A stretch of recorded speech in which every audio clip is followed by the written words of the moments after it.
الحمدللہ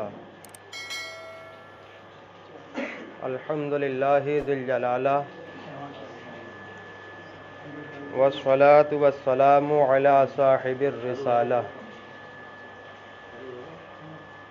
وعلی آلہ وصحبہ ومجتہد ملتہ اولی الایدی والابصار والنوالہ.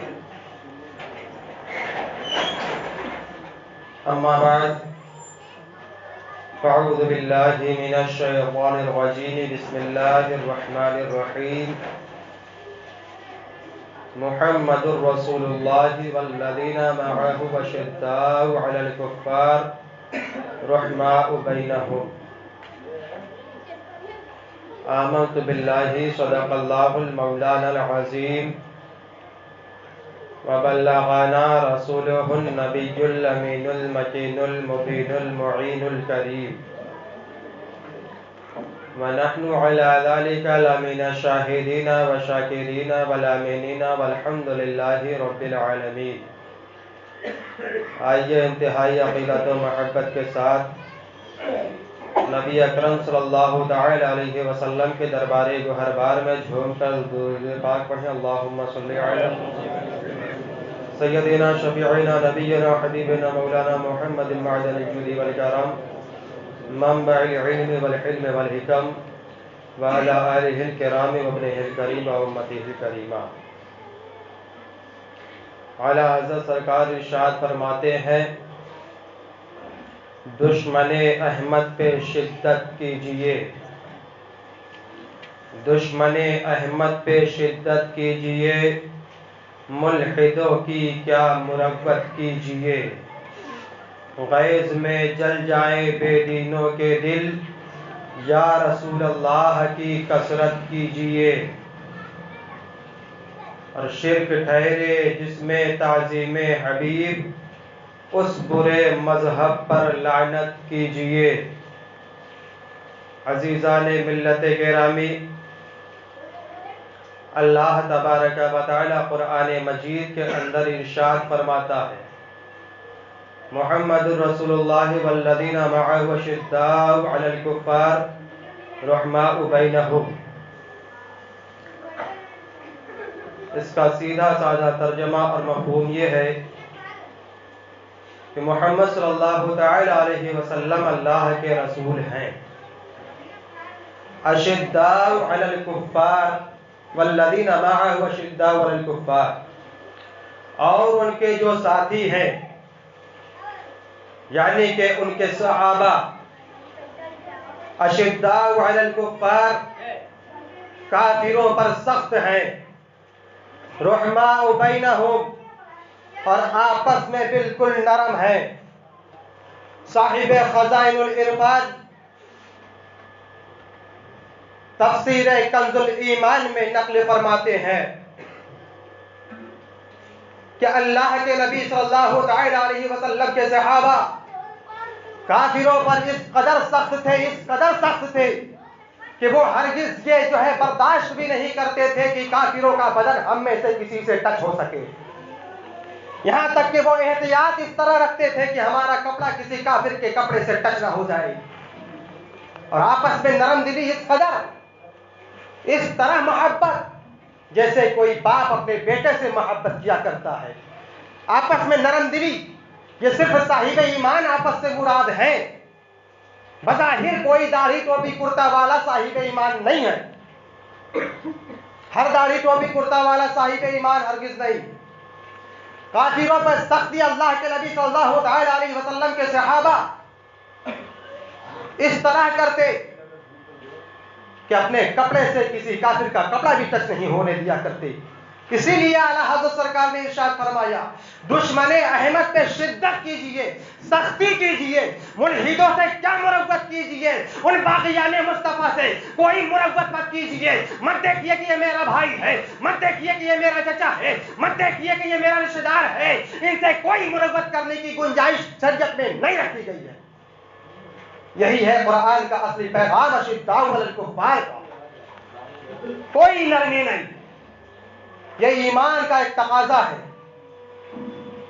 ورنہ داڑھی ٹوپی کرتا دیکھنا ہو نمازیں دیکھ کر کے لوگ بھول جانے والے، غفلت میں زندگی گزارنے والوں، سنو، اللہ کے نبی صلی اللہ تعالی علیہ وسلم ہے، صحابہ کرام کی مجلس لگی ہوئی ہے، صحابہ کرام بیٹھے ہوئے ہیں، صحابہ کرام ایک مرد کی تعریف کرتے ہیں کہ یا رسول اللہ صلی اللہ تعالی علیہ وسلم، ہمارے علاقے میں ایک ایسا شخص آیا ہے جو نہایت ہی پرہیزگار ہے، بہت ہی متقی ہے، کبھی کسی سے الٹی سیدھی باتیں نہیں کرتا ہے، نہ وہ کسی کو گالی گلوچ کرتے کسی سے سنا گیا ہے، بالکل رب کی عبادت میں منہمک رہا کرتا ہے۔ اللہ کے نبی صلی اللہ تعالی علیہ وسلم کے سامنے اس شخص کا تذکرہ چل ہی رہا تھا کہ وہ آدمی آگے سے نظر آ جاتا ہے، وہ دکھ جاتا ہے، وہ اللہ کے نبی صلی اللہ تعالی علیہ وسلم کی طرف بڑھ رہا تھا۔ اللہ کے نبی صلی اللہ تعالی علیہ وسلم کے پاس جب پہنچ گیا، وہ دل ہی دل میں صرف وہ یہ گستاخی نہیں کر رہا تھا، وہ نبی اکرم صلی اللہ تعالی علیہ وسلم کی کوئی توہین نہیں کیا تھا، دل ہی دل میں اسے یہ گمان تھا کہ میں بہت ہی بڑا پرہیزگار ہوں، میں بہت بڑا متقی ہوں۔ بالکل جب اللہ کے نبی صلی اللہ تعالی علیہ وسلم کے قریب جب پہنچ گیا، تب جا کر کے اللہ کے نبی صلی اللہ تعالی علیہ وسلم کو سلام کیا، اور آپ کے پاس بیٹھا نہیں، وہ اپنے اس گھمنڈ میں تھا کہ میں بہت بڑا پرہیزگار ہوں، اور سیدھا مسجد کی جانب چلا گیا اور مسجد میں جا کر کے نماز پڑھنے لگا۔ ابھی اللہ کے نبی صلی اللہ تعالی علیہ وسلم کے سامنے اس نے کوئی گستاخی نہیں کی تھی، نہ اللہ کو گالیاں دی تھی، نہ کسی کو برا بھلا کہا تھا۔ اللہ کے نبی صلی اللہ تعالی علیہ وسلم نے کہا، کون ہے جو اس شخص کو قتل کرے گا؟ اللہ اکبر مسلمانوں، صحابہ نے یہ نہیں پوچھا یا رسول اللہ اتنا بڑا پرہیزگار ہے، اس نے آپ کی گستاخی نہیں کی، لیکن آپ نے اسے قتل کا ارادہ کیوں کر لیا؟ حضرت سیدنا صدیق اکبر اٹھتے ہیں، یا رسول اللہ میں اسے قتل کروں گا۔ اللہ کے نبی صلی اللہ تعالی علیہ وسلم کہتے ہیں، جاؤ اسے قتل کر دو۔ وہ جاتے ہیں صدیق اکبر تو لوٹ کر کے واپس آ جاتے ہیں، دیکھتے ہیں کہ وہ نیت کر کے نماز کا ارادہ کر رہا تھا۔ حضرت صدیق اکبر کو گوارا نہ ہوا کہ نماز کی حالت میں کسی کو قتل کیا جائے، پھر وہ لوٹ کر کے آتے ہیں، اللہ کے نبی صلی اللہ تعالی علیہ وسلم کے رخسار پہ جلال کے عالم ہے، ارشاد فرماتے ہیں، کون ہے جو اس کو قتل کرے گا؟ حضرت سیدنا فاروق اعظم اپنی تلوار کو فضا میں بلند کرتے ہیں، یا رسول اللہ میں اسے قتل کر دوں گا۔ جاتے ہیں، وہ دیکھتے ہیں وہ رکوع و سجود کر رہا ہوتا ہے، نماز پڑھ رہا ہوتا ہے، لوٹ کر کے چلے آتے ہیں۔ ان کے دل میں یہ گوارا نہ کیا کہ نماز کی حالت میں کسی کو قتل کیا جائے۔ پھر اللہ کے نبی صلی اللہ تعالی علیہ وسلم کے سامنے آ کے بیٹھتے ہیں تو اللہ کے نبی صلی اللہ تعالی علیہ وسلم جلال میں ارشاد فرماتے ہیں، یا رسول اللہ صلی اللہ تعالی، اللہ کے نبی صلی اللہ علیہ وسلم ارشاد فرماتے ہیں، کون ہے جو اس شخص کو قتل کرے گا؟ اس قدر خبرناک اللہ کے نبی صلی اللہ تعالی علیہ وسلم ہو چکے تھے کہ حضرت علی کے مرتضی رضی اللہ تعالی عنہ کھڑے ہوتے ہیں اور کہتے ہیں، یا رسول اللہ میں اسے جس حال میں پاؤں گا اسے قتل کر دوں گا۔ اللہ کے نبی صلی اللہ تعالی علیہ وسلم نے فرمایا کہ اے علی، تم جا تو رہے ہو لیکن جب تم اسے پاؤ گے تب قتل کرو گے۔ حضرت علی کے مرتضی رضی اللہ تعالی عنہ جاتے ہیں، مسجد میں جا کر کے دیکھتے ہیں تو وہ شخص وہاں نہیں تھا، چلا جا چکا تھا۔ وہ واپس آتے ہیں، اللہ کے نبی صلی اللہ تعالی علیہ وسلم سے کہتے ہیں، یا رسول اللہ صلی اللہ تعالی علیہ وسلم میں نے اسے پایا نہیں، ورنہ جس حال میں پاتا اسے قتل کر دیتا۔ اللہ کے نبی صلی اللہ تعالی علیہ وسلم کہتے ہیں، اے علی، اگر تم آج اسے قتل کر دیتے تو میری امت کا راس الفتنہ ختم ہو جاتا۔ اب یہ ایسا فتنہ ہے جس کی ظلم سے ایک ایسا فتنہ برپا ہوگا جو عالم اسلام کو تہس نہس کر دے گا۔ اے علی، جب تم اسے پانا تو ضرور قتل کر دینا۔ اللہ کے نبی صلی اللہ تعالی علیہ وسلم کی ظاہری زندگی کے بعد جب وہ وقت آتا ہے، ایک فتنہ نمودار ہوتا ہے، حضرت علی کے مرتضی رضی اللہ تعالی عنہ کو خبر ملتی ہے تو حضرت علی کے مرتضی رضی اللہ تعالی عنہ نے جو ہے حضرت حسن مجتبی رضی اللہ تعالی عنہ کو لشکر کا کمانڈر بنا کر کے بھیجا اور کہا کہ جاؤ انہیں سب کو قتل کر دو۔ جب حضرت حسن مجتبی رضی اللہ تعالی عنہ جب آمنے سامنے اس کے ہوتے ہیں تو ان لوگوں کی زبان پہ قرآن پاک کی تلاوت ہوتی ہے، موٹے کمبل کا جبہ ہوتا ہے۔ حضرت حسن مجتبی دیکھ کر کے حیران و پریشان ہو جاتے ہیں، ہم لوگوں نے اب تک کافروں سے لڑائی کی ہے جن کے زبان پہ کلمہ نہیں تھا، جنہوں نے اللہ تبارک و تعالی کی وحدانیت کا انکار کیا ہے، ہم لوگوں کی لڑائی آج تک ان سے چلی ہے، لیکن یہ لڑائی کیسی لڑائی ہے جن کے زبان پہ کلمہ بھی ہے، ہوٹوں پہ جو ہے کلمہ رب تعالی بھی ہے، زبان پہ کلمہ ہے، قرآن ہے، موٹے کمبل کا جبہ ہے اور نماز بھی پڑھ رہے ہیں۔ روزہ بھی رکھنے والے ہیں, چہروں پہ داڑیاں بھی ہیں. حضرت علی مرتضیٰ کے پاس حسن مجتبیٰ آتے ہیں, کہتے ہیں بابا جان یہ کیسی یہ کس طرح کی جنگ ہے, کس کے سامنے کس کے مقابلے میں آپ نے ہمیں بھیجا؟ تو حضرت علی مرتضیٰ کہتے ہیں کہ سنو سنو میرے فرزند, یہ تمہارے نانا جان کا حکم ہے, یہ ان کی امت کا راس الفتنہ ہے, وہ اس وقت قتل نہ ہو سکا. اللہ کے نبی صلی اللہ تعالیٰ علیہ وسلم نے فرمایا تھا تمہارے زمانے میں جب یہ فتنہ ظاہر ہو تو تم اس کو قتل کر دینا, جاؤ ان سے جنگ کرو. حضرت حسن مجتبیٰ نے یہ نہ دیکھا کہ ان کی زبان پہ قرآن ہے, ان کے چہروں پہ داڑیاں ہیں, ان کی جو ہے مشابہت ہم سے ملتی جلتی ہے, نہیں نہیں, ان سب کو قتل کر کے واصل جہنم کر دیا. تو حضرت علی کرم اللہ تعالی وجہہ الکریم کو خبر ہوتی ہے, جب آپ تشریف لاتے ہیں تو انہوں نے ایک ایک لاش کو جو ہے ہٹا ہٹا کر کے دیکھا, تو جو نشانی اللہ کے نبی صلی اللہ تعالی علیہ وسلم نے بیان فرمائی تھی کہ اس فتنے میں ایک آدمی ذوالسویہ ہوگا جس کے ہاتھوں پر مثل پستان کے بنا ہوگا, اس کو ضرور قتل کرنا. جب وہ قتل ہو گیا تھا, اس کے لاشے کو جب حضرت علی نے دیکھا تو کہا کہ یا رسول اللہ, ہم نے آپ کے پیغام پہ عمل کر کے اسے پورا کر دیا ہے. دشمن احمد پہ شدت کیجیے, ملحدوں کی کیا مربت کیجیے, قید میں جل جائے بے دینوں کے دل, یا رسول اللہ کی کثرت کیجیے. یہ ہے ایمان مسلمانوں. صرف داڑھی ٹوپی کرتے میں نماز روزے کے بہکاوے میں آ کر کے تم دیوبندی جو وہابیوں سے جو ہے یارانہ کرتے ہو, دوستانہ کرتے ہو, ان سے ساتھ سلام و کلام کرتے ہو, ان کے ساتھ رشتہ داریاں کرتے ہو, یہ ہرگز ایک مومن کی پہچان نہیں ہے, یہ عاشق رسول کی پہچان نہیں ہے.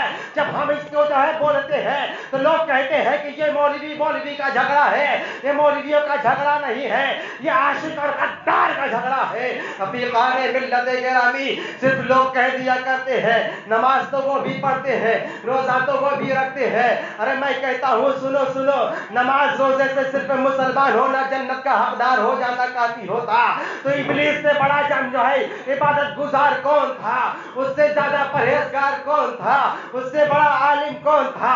مردود کر دیا گیا, تعظیم نبی سے انکار کیا. ہم دیوبندیوں وہابیوں کو کسی ایسے ویسے بنیاد پہ برا بھلا نہیں کہتے ہیں. کسی جماعت کو جو ہے خیال نہ ہو تو وہ جن کے پیشوا ہے, ان کے پیشواؤں کو جو ہے دیکھو ان کا عقیدہ کیا ہے, پھر اس کے بعد کسی جماعت کی شناخت ہوگی. اور میں آپ کو دیوبندیوں وہابیوں کے عقیدے سے آگاہ کرتا ہوں. میں آئینہ ہوں, دکھاؤں گا داغ چہرے کے, جسے خراب لگے سامنے سے ہٹ جائے. رفیقان ملت گرامی, میرے ہاتھ میں مضمون ہے جو دیوبندیوں وہابیوں کی کتاب سے جو ہے میں نے اخذ کیا ہے.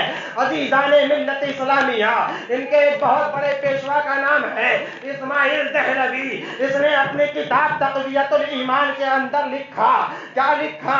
اس نے لکھا کہ نماز میں حضرت محمد صلی اللہ تعالی علیہ وسلم کا خیال ان کی طرف خیال لے جانے سے بہتر ہے کہ گدھے خچر بیل کے خیال میں ڈوب جائے. معاذ اللہ, معاذ اللہ. عزیزان ملت اسلامیہ, یہ بتانا چاہتا ہے کہ گدھے خچر کا خیال نبی اکرم صلی اللہ تعالی علیہ وسلم کے خیال سے بہتر ہے. ارے جس نبی نے تمہیں نماز لا کر کے دیا, اس نبی کا خیال نماز میں نہیں آئے گا تو کس کا خیال آئے گا؟ عزیزان ملت اسلامیہ, اسی مولوی نے تقویت الایمان کے اندر لکھا کہ حضور اکرم صلی اللہ تعالی علیہ وسلم کو بڑا بھائی کہنا جائز ہے. معاذ اللہ رب العالمین, معاذ اللہ. ایسی گستاخیاں کی, ان گستاخیوں کے بنا پر ہم ان کو جو ہے اپنے آپ سے دور رکھتے ہیں. اور سنو سنو, ان کا ایک اور مولوی قاسم نانوتوی کے نام سے گزرا, جس نے کتاب تحذیر الناس کے اندر لکھا ہم امتی اعمال میں بظاہر نبی سے بڑھ سکتا ہے. معاذ اللہ رب العالمین. جبکہ کوئی صحابہ نبی کی برابری نہیں کر سکتا, تو پھر عام امتیوں کی تو بات ہی درکنار ہے. ان کا عقیدہ ہے کہ امتی جو ہے اعمال میں نبی سے برابری کر سکتا ہے, بلکہ اس سے بھی بڑھ سکتا ہے. جس کو دیکھنا ہو کتاب اٹھا کر کے دیکھ سکتا ہے. عزیزان ملت اسلامیہ, ان دیوبندیوں وہابیوں کا ایک اور پیشوا ہے جس کا نام مولوی اشرف علی تھانوی ہے, جس نے کتاب حفظ الایمان کے اندر لکھا حضور صلی اللہ تعالی علیہ وسلم کا علم پاک کے تعلق سے لکھتا ہے کہ حضور کا علم بچوں، پاگلوں، جانوروں کی طرح ہے یا ان کے برابر ہے، معاذ اللہ رب العالمین۔ اللہ کے نبی صلی اللہ تعالی علیہ وسلم کو علم ما کان و ما یکون عطا کیا گیا، جو ہو چکا ہے، جو قیامت تک ہوگا، قبر میں کیا ہوگا، زمین کے نیچے کیا ہو رہا ہے، آسمان کے اوپر کیا ہو رہا ہے، یہ ہمارے نبی کو پتا ہے، لیکن کہتے والا کہتا ہے جانوروں کی طرح ان کا علم پاک ہے، معاذ اللہ معاذ اللہ۔ اور ان لوگوں نے صرف نبی کریم صلی اللہ تعالی علیہ وسلم اور صحابہ کی ہی گستاخیاں نہیں کی، بلکہ ان کی حد اتنی بڑھی کہ ان لوگوں نے اللہ تبارک و تعالی کی شان میں بھی گستاخیاں کی۔ ان کی ایک کتاب ہے براہین قاطعہ، جس کا لکھنے والا مولوی خلیل احمد امبیٹوی ہے، لکھتا ہے کتاب کے اندر کہ اللہ تبارک و تعالی جھوٹ بول سکتا ہے، معاذ اللہ رب العالمین، معاذ اللہ۔ عزیزان ملت اسلامیہ، ایک کتاب ان کے مکتب سے اور شائع ہوئی، جو رسالہ کے طور پہ ماہنامہ، یعنی جو لوگ مہینے میں ایک کتاب چھاپتے تھے، اس کتاب میں اس رسالے کا نام رسالہ الامداد ہے، جو ہے اس میں لکھا گیا، ان کا عقیدہ دیکھیے۔ ہمارا عقیدہ ہے کہ اللہ کے نبی صلی اللہ تعالی علیہ وسلم کے بعد کوئی نبی نہیں آ سکتا، وہ خاتم الانبیاء ہے، وہی اللہ کے رسول ہیں۔ ہمارا کلمہ ہے لا الہ الا اللہ محمد الرسول اللہ صلی اللہ تعالی علیہ وسلم، لیکن ان کا عقیدہ کیا ہے؟ ان دیوبندی وہابیوں کا ان کا عقیدہ ہے کہ لا الہ الا اللہ اشرف علی رسول اللہ کہنا جائز ہے، معاذ اللہ معاذ اللہ۔ اشرف علی تھانوی کو اس حد تک بڑھایا کہ اللہ کے نبی صلی اللہ تعالی علیہ وسلم تک لا کے کھڑا کر دیا، معاذ اللہ معاذ اللہ۔ اور مولوی اسماعیل دہلوی کی کتاب تقویت الایمان میں ایک عبارت اور ہے، اس میں لکھا جاتا ہے کہ جس کا نام محمد یا علی ہے وہ کسی چیز کا مختار نہیں ہے۔ ہمارا عقیدہ ہے کہ اللہ کے نبی صلی اللہ تعالی علیہ وسلم کے قبضہ قدرت میں پوری اختیار ہے۔ اللہ تبارک و تعالی نے دونوں جہان کی کنجیاں آپ کے دستے قدرت پاک میں دے دی ہیں، آپ جو چاہے جیسے چاہے کرے، آپ کو کوئی اختیار کلی حاصل ہے، لیکن یہ کہتا ہے کہ انہیں کسی چیز کا اختیار نہیں ہے، معاذ اللہ معاذ اللہ۔ ہمارا عقیدہ ہے کہ اللہ کے نبی صلی اللہ تعالی علیہ وسلم نے ارشاد فرمایا، حدیث پاک ہے، ان اللہ حرم ان تاکل اجساد الانبیاء فنبی اللہ حی یرزق۔ اللہ کے نبی صلی اللہ تعالی علیہ وسلم نے ارشاد فرمایا، کیا فرمایا؟ کہ بے شک اللہ تبارک و تعالی نے زمین کے اوپر حرام فرما دیا، یعنی زمین کو حرام فرما دیا کہ وہ انبیاء کرام کے جسموں کو کھائے، بلکہ وہ زندہ ہیں، انہیں اپنے رب کی طرف سے رزق ملتا ہے۔ ہمارا عقیدہ ہے حدیث پاک کی روشنی میں، کسی ملا کے کہنے پہ نہیں، رسول اللہ کے کہنے پہ ہمارا عقیدہ ہے کہ ہمارے انبیاء کرام زندہ ہیں اور وہ اللہ کی طرف سے ان کو رزق ملتا ہے۔ عزیزان ملت اسلامیہ، یہ اہل سنت والجماعت کا عقیدہ ہے، لیکن وہابیوں دیوبندیوں کا عقیدہ سنو۔ کتاب تقویت الایمان کے اندر مولوی اسماعیل دہلوی لکھتا ہے کہ حضور مر کر مٹی میں مل گئے، معاذ اللہ معاذ اللہ۔ عزیزان ملت اسلامیہ، اور سنو محرم الحرام شریف میں ہم ذکر شہادتین کی محفل کرتے ہیں، امام حسنین کریمین کی محفل کرتے ہیں، ان کی یاد میں سبیل لگاتے ہیں، لنگر لٹاتے ہیں، تو یہ مولویوں کے یہ دیوبندی وہابی کہتے ہیں کہ سبیل لگانا، لنگر لٹانا یہ سب حرام ہے، اور اس کے بعد دوسری جانب ادھر سبیل کو تو حرام کہہ دیا، لنگر کو تو حرام کہہ دیا، لیکن دوسری جانب ان کا اور عقیدہ دیکھو، لیکن دیوالی اور ہولی کی پوری کچوڑی کھانا جائز ہے، معاذ اللہ رب العالمین۔ حسنین کریمین کی یاد میں ہم جو ہے سبیل لگائے تو وہ حرام ہے، جو ہندوؤں کی ہولی دیوالی کی پوری کچوڑی کھاؤ تو تمہیں جو ہے جائز نظر آتا ہے، اور ان کے نزدیک کوا کھانا بھی جائز ہے۔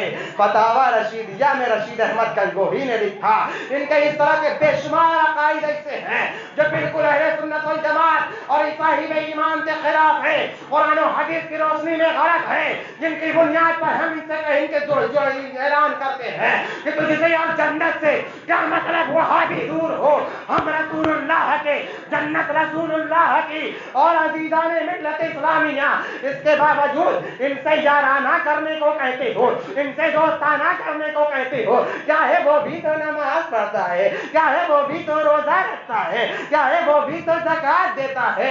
عزیزان ملت اسلامیہ، ان عقائد کے پیش نظر صرف ہندوستان کے علماء نہیں بلکہ علماء عرب نے جب یہ ان کے یہ عقیدے دیکھے تو فرمائے کہ یہ ایسے کافر ہے، ایسے کافر ہے جو ان کے کفر میں شک کرے وہ بھی کافر ہے. عزیزان ملت اسلامیہ، یہ ایسے کافر ہیں جو ان کے کفر میں شک بھی کرے ذرہ برابر کی کافر ہیں یا نہیں ہیں تو وہ بھی کافر ہو جائے گا، وہ بھی دائرہ اسلام سے باہر ہو جائے گا. اور پھر ان کی نماز کو نماز کہتے ہو. اے مسلمانوں، نماز، خالی نماز جو ہے تمہیں جنت میں نہیں لے جائے گی، خالی روزہ تمہیں جنت میں نہیں لے جائے گا. اگر خالی نماز سے جنت مل جاتی تو کس کے اندر طاقت تھی جو ابلیس کو مردود کر کے باہر کر دے گا. عزیزان ملت اسلامیہ، تمہاری وہ نماز کامیاب نماز ہوگی جب تمہارا سر جھکے گا خدا کی بارگاہ میں، دل جھکے گا مصطفیٰ کی بارگاہ میں. عزیزان ملت گرامی، اور اسی بنیاد پر ہم اپنی مسجدوں سے دیوبندیوں وہابیوں کو بھگاتے رہیں گے. اور یہ خالی ایسے ہی نہیں، خالی عداوت میں ہی نہیں، اور یہ عاشق کا حق ہے کہ وہ ہر دشمن کو بھگائے. تمہارے باپ کو اگر گالی دی جائے تو تم اپنے شادیوں میں نہ بلاؤ، اپنے گھر پہ نہ بلاؤ. کیوں صاحب آپ اپنے بڑے باپ کو کیوں نہیں شادی میں بلائے؟ کیوں بلائے؟ وہ ہمارے باپ کو لاٹھی لے کر کے آئے تھے مارنے کے لیے، ہم ان کو بلائیں گے؟ ارے جتنی علماء فرماتے ہیں کہ جتنی دشمنی تم اپنے باپ کے دشمن سے رکھتے ہو، اگر اتنی دشمنی اللہ کے نبی صلی اللہ علیہ وسلم سے کے دشمنوں سے رکھو تو تم کامیاب بھی ہو جاؤ گے. لیکن اے مسلمانوں، جب تمہارے باپ کو گالی دی جائے تو تم لاٹھی ڈنڈا لے کے کھڑے ہو جاتے ہو کہ کیسے تم نے گالی دیا. لیکن اللہ کے نبی صلی اللہ علیہ وسلم کے لیے تمہاری زبانیں بند رہتی ہیں. تو سنو، حضرت مجدد الفیضانی رضی اللہ تعالیٰ عنہ ارشاد فرماتے ہیں کہ کوئی شخص دن رات تسبیح و تحلیل کرتا ہو، دن میں 1000 مرتبہ اللہ کے نبی صلی اللہ علیہ وسلم پر درود پاک پڑھتا ہو، اور نبی اکرم صلی اللہ علیہ وسلم کی گستاخی کو ٹھنڈے پیٹ سنتا ہو، تو اس کا درود پاک پڑھنا اس کے منہ پر مار دیا جائے گا، کوئی کام کا نہیں ہوگا. اے مسلمانوں، اور ہم جو مسجدوں سے دیوبندیوں وہابیوں کو بھگاتے ہیں، یہ کوئی آج کے مولانا کا طریقہ نہیں ہے، یہ اللہ کے نبی صلی اللہ علیہ وسلم کا درس ہے. عزیزان ملت اسلامیہ، آج سنت کے درس دینے والے بہت ہیں، ہم درس سنت دے رہے ہیں، ہم سنت کی تبلیغ کر رہے ہیں. میں کہتا ہوں اور سنت کے تبلیغ کرنے والوں، صرف تمہیں مسواک کرنے کی سنت یاد رہتی ہے یا اور بھی کوئی سنت ہے جو تمہیں یاد رہتی ہے؟ کیا تمہیں وہ سنت نظر نہیں آتی جو 1450 سال پہلے اللہ کے نبی صلی اللہ علیہ وسلم نے مسجد نبوی شریف کے اندر سے منافقوں کو چن کر کے ایک ایک کا نام لے کر کے مسجد سے باہر بھگایا تھا؟ کیا یہاں پہ تمہیں نہیں نظر آتا کہ اللہ کے نبی صلی اللہ علیہ وسلم نے کس طرح سے بھگایا تھا، کیوں بھگایا تھا؟ اور آج ہم بھگاتے ہیں تو مروڑ پہ مروڑ ہوتے ہیں. اللہ بچائے ہمیں ایسے فتنوں کے فتنوں سے. اور اللہ تبارک و تعالیٰ کی بارگاہ میں دعا ہے، قرآن و حدیث کی روشنی میں جو ہمارے بزرگوں نے جو عقیدہ ہم تک پہنچایا ہے اس پہ مضبوطی سے قائم رہنے کی توفیق عطا فرمائے، اور دشمنان خدا و رسول سے، وہابیوں دیوبندیوں سے، ہر فرقہ باطلہ والوں سے نفرت تامہ کی توفیق رفیق عطا فرمائے. اور مسئلہ سنتے چلو، دیوبندی وہابی اگر سب میں آ کر کے کھڑا ہو جائے تو حکم کیا ہے؟ اگر دیوبندی وہابی سب میں آ کر تمہارے کھڑا ہو جائے تو شریعت کے نزدیک وہ جگہ خالی رہتی ہے، اور جب تک وہ جگہ خالی ہوگی وہ سب منقطع ہے، اور سب کو منقطع کرنا حرام ہے، جس کی وجہ سے نماز میں خلل پیدا ہوتی ہے. حضرت علامہ جلال الدین علامہ جلال الدین احمد امجدی رضی اللہ تعالی عنہ فتاوی برکاتیہ کے اندر لکھتے ہیں کہ جس نے سب کو ملایا اس نے اپنی طرف اللہ کے رحمت کو ملایا، اور جس نے سب کو منقطع کیا اس نے اپنے سے اللہ کے رحمت کو جدا کر دیا۔ اور فرماتے ہیں کہ سنیوں کی مسجد ہو تو سنیوں پر لازم ہے کہ وہ دیوبندیوں وہابیوں کو مسجد سے باہر کرے۔ وآخر دعوانا الحمدللہ رب العالمین، استغفر اللہ ربی من کل ذنب واتوب الیہ، لا الہ الا اللہ۔ السلام علیکم۔